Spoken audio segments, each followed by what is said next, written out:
we have ice training with our duty crew and off-duty members. Video back to the shoreline.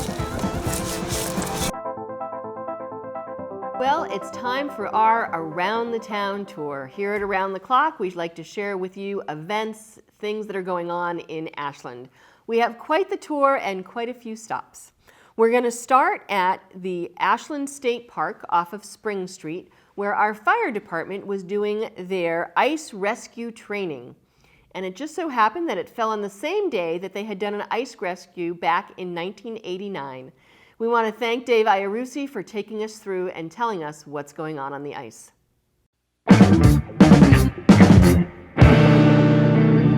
Welcome to the Ashland Fire Department training, ice training today at the reservoir.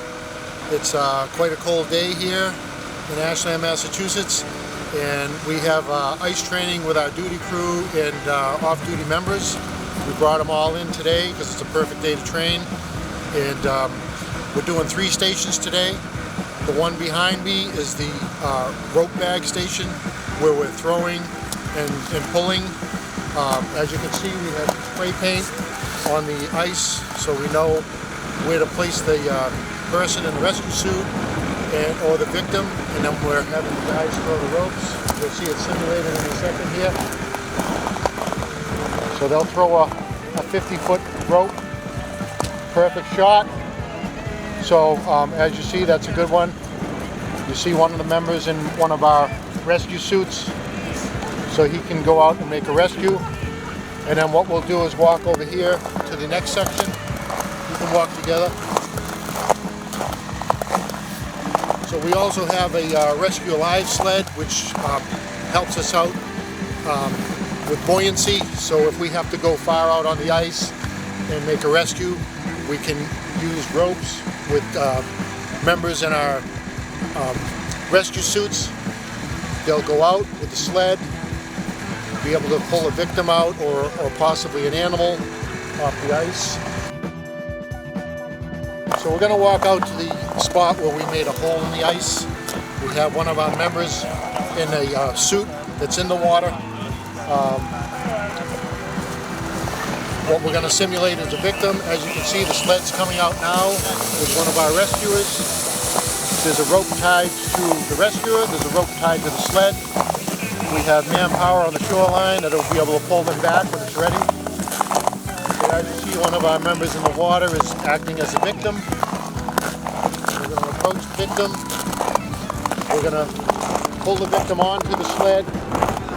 By the way, this sled is amazing because it really helps us in making the job a lot easier, because otherwise we would have to come out just with people and ropes. And, as you can see, they're putting a harness on them. We all have radio communication when this is going on, so that he can radio back to the shoreline. So he's going to strap him in.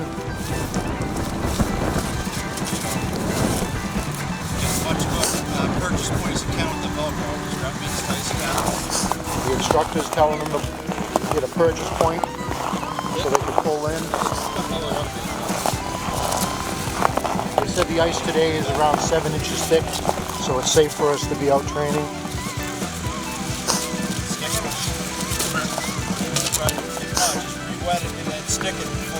And if you see in the distance, you can see the manpower on the shoreline getting ready to pull the ropes. They're just waiting for him to hoist them up onto the rescue sled. See the straps that go up over the handles. And at this point, we would be instructing the victim to assist us in pulling and possibly kicking if they can, because the kicking helps the buoyancy to get up onto the sled.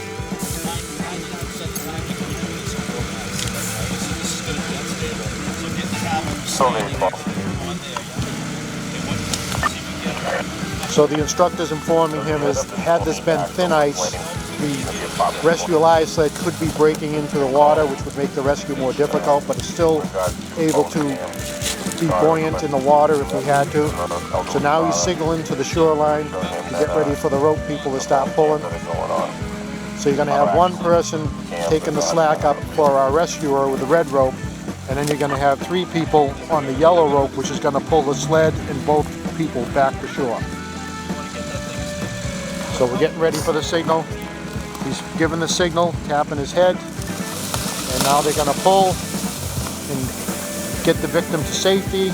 There'll be an ambulance on scene ready to get into the ambulance and bring him to the hospital because of an exposure situation. And depending on how long we've been out in the water, the rescuer could also have an exposure problem. So it's a good system, good day to train. It's a safe day to train. It is a little cold out, but we've got the sun. We've got trucks that have heat in them. And it's a good training all around. Thank you, Dave, for sharing that. Thank you, firefighters, for sharing your story. And thank you for being out there as our first responders and for doing what you need to do to keep us all safe. We're now going to head to a Eagles Court that happened a couple weeks ago. This was the Eagle Court for 2 more Eagle Scouts here in Ashland. It was Cameron Thibault and Joe Morrissey.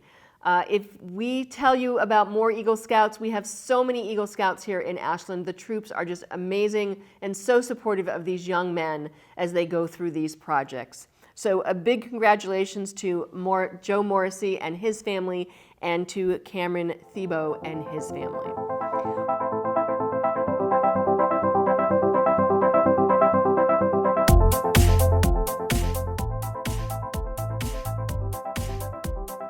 We now go to our snowman hunt. This is not just one location in town, but over 20 businesses are participating in the snowman hunt. If you remember the scarecrow hunt that the recreation department did in the fall, it's very similar, but now you're looking for creative snowmen because there's not much snow on the ground. We would like to share with you our snowman from here in the WACA studios. There's also a few more around town. The goal is to find as many of these snowmen as you can, take a picture with them, and then send that to the Ashland Recreation Department. I believe there might even be some prizes involved. So go check out those businesses and support them, and also find their snowmen. We're now going to continue and head over to the community center, and I know there's a snowman there if you would like to check that one out. This is for an event that was sponsored by Ashland is United. It was called Breaking Bread Together. There was about 7 or 8 different kinds of bread that you could go and taste, and there was a forum at the beginning and a panel discussion about where these breads come from, what these people did to create it, and also the stories that were behind the bread. And as Joe Mignani, one of our selectmen, stated when he was there, is that as he heard, all of it was about family and community and bringing people together over good food. I'm starving to death. I'm sitting here listening to all the stories and all the memories, and it's one thing that it's common with everything that everyone has said, and it's family. It's around the family, and you can be as diverse as you want, but when it comes to family and gatherings, we're all the same. We're all the same, and that's the way my family brought us up. We never saw anybody by color. We saw everybody by how they treated you. And that's the way we were raised. Didn't matter what you were, what religion you were, how they treated you as an individual was the way you respected that person. If you didn't have the opportunity to go and taste the bread, there will also be a workshop in March on how to bake some of the bread. So make sure you check out Ashland is United on Facebook and follow their emails to get more information. And thank you to everyone in the Ashland is United committee to bring this to town. From the community center, we're not going to go too far down the road. We're going to head to the Ashland Middle School. Ashland Farmers Market groupies, if you were missing your Ashland Farmers Market, hopefully you made it out this Saturday for the winter market. They try to tie it into Valentine's Day, so there's all kinds of chocolate and good food. Of course, their usual food vendors are there with wonderful breads and fruits and vegetables, and many artisans so that you can share and find items for your Valentine. We have French toast, honey green, another everything, plain whole wheat everything. Well, that wraps up this Around the Town tour. Hopefully we got to see you at some of them. If you ever have an event that you'd like us to share, please make sure you reach out to us and we will share it here on Around the Town on Around the Clock.